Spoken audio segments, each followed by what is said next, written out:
Alright, so I'm in the process of painting the pulley I'm going to use for the belt drive on the rebuild.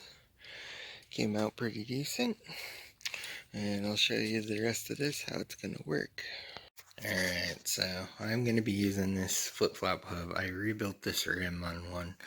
It's been used before on the old build, so just new rim. New spokes, a little heavier than last time.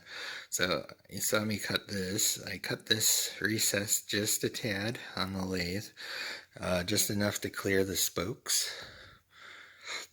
So it'll sit like that. The gear, or the sprocket, or in this case I'm going to be using a pulley, will sit on top of this.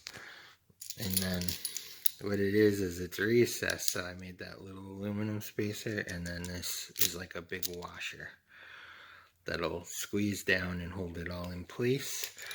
I found by using a nylon bushing instead of the aluminum, it tends to not snap the bolts on the flip-flop hub.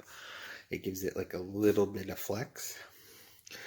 When I was doing it with the aluminum, it would tend to shear it between the 2 points. So this gives it a little bit of give, and that's how I solved the bolt shear when using a flip-flop hub.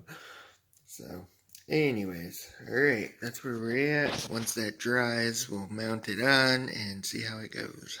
Alright, so this is done. This is perfect for the 4-stroke build.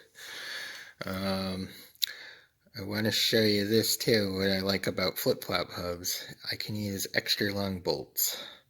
And what I will do is slide a washer, a printing press spring, and another washer with a nut. And I will tighten those down, and that'll ensure that these never loosen up.